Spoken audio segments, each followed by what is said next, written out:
All right, so check it out, guys. We're gonna be working on this 2020 Ford Ranger. It's my father-in-law's. I gave him a leveling kit for Christmas, and he hasn't installed it yet. It's been a couple of months, as you guys know, and I figure, since I'm not doing nothing today, might as well just install it for him. So that's what we're gonna be doing today. Nothing different from what you guys are used to seeing on my channel. It's just a leveling kit install on the Ford this time instead of a Chevy. So that's what we're gonna be doing. Obviously, I can't show you on video a before and after, but I did take some pictures of before. I'll include them right here.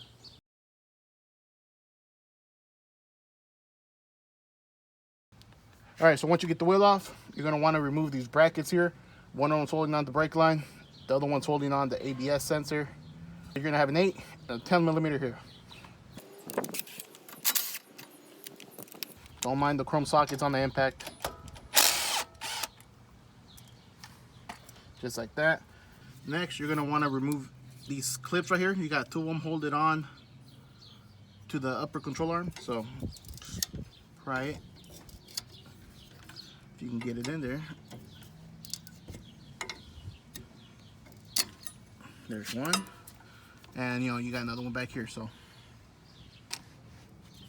next, you're gonna wanna remove your tie rod right here. 15 mil.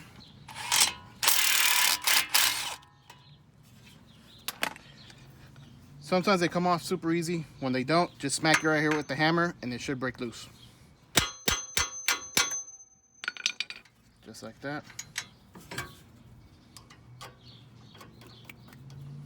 All right, so next you're gonna wanna remove this nut, which holds on the upper control arm to the spindle.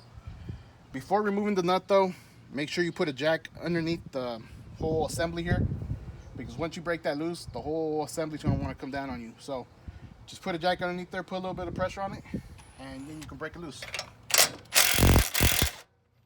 Just like that. And again, you're gonna have to tap it with the hammer around it. Don't hit the actual threads if you don't want to damage it, otherwise you won't be able to get your nut back on.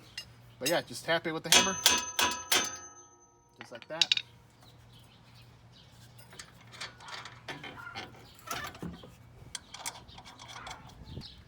All right, one thing I forgot to do, and most of you guys will probably already know, I did forget to loosen up my sway bar here.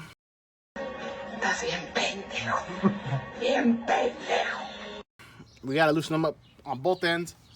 That way this has a little bit more play. I totally forgot to do that. So once you remove your tie rod here, you might want to do that next before doing the top upper control arm, the spindle. So, all right, and for this top 3 bolts holding on the shock to this mount are going to be 15s. Kind of hard to get an impact in there. So, all right, once you get your 2 nuts on the bottom with your 18s and your 3 nuts on top with your 15s, you can loosen up your jack a little bit.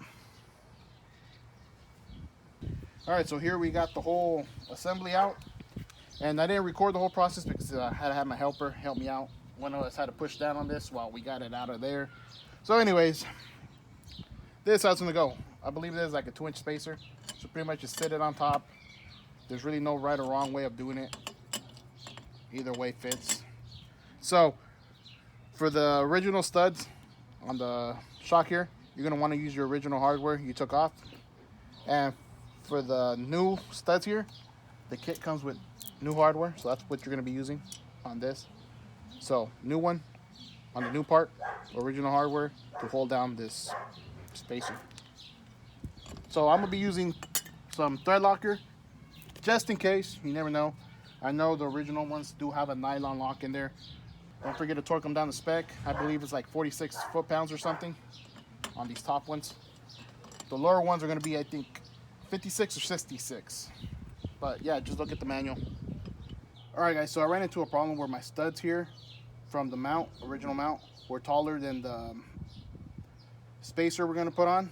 So I did have to trim it down a little bit with an angle grinder, which is very little. So if you guys happen to get the same kit, you might have to do the same. Like I said, I don't know if it was just this kit or with all kits, but yeah, just make sure you pay good attention to that, because if you were to mount them that way, you probably wouldn't be able to sit them right. So just a heads up. So now we're gonna put it on. and go from there. All right, so if you're doing this yourself, make sure you get it started. Put it on the bottom first, all the way down, and push it down with your foot.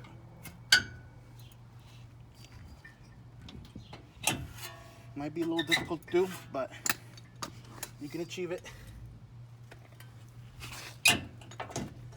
Just like that. That easy. All right, guys. And once you put everything back together, pretty much just the reverse order of how you take everything back off. One thing you do want to leave loose, completely loose, if you haven't done the other side yet, is your sway bar. Don't tighten that thing down until you do the other side and you got everything completely up there, ready to go. That's going to be the last thing you want to do. But yeah, just make sure you torque everything down to spec. And I'll show you once I'm done how it does. So yeah, guys, this is the finished product on the 2020 Ford Ranger STX leveling kit. And it's only a 2-wheel drive. It's not a 4-wheel drive.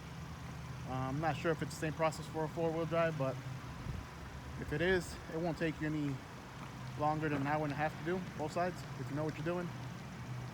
So you can see it definitely picked up the front end compared to how it was. I'll include a picture right here.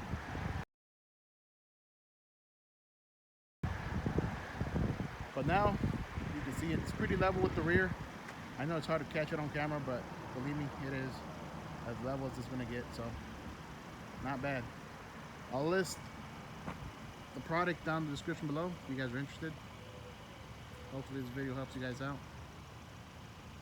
So my father-in-law is probably going to like it, especially because he works out in the forest on the middle of nowhere, so 2 inches off the ground is probably going to help him out quite a bit.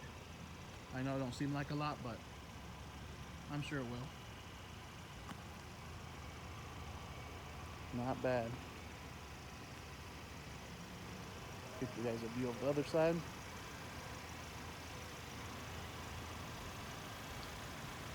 So when doing this job, you will need to get it aligned right after because it does throw off the camber quite a bit. I don't know if you guys can catch it on camera there, but the tire is tucked in from the bottom.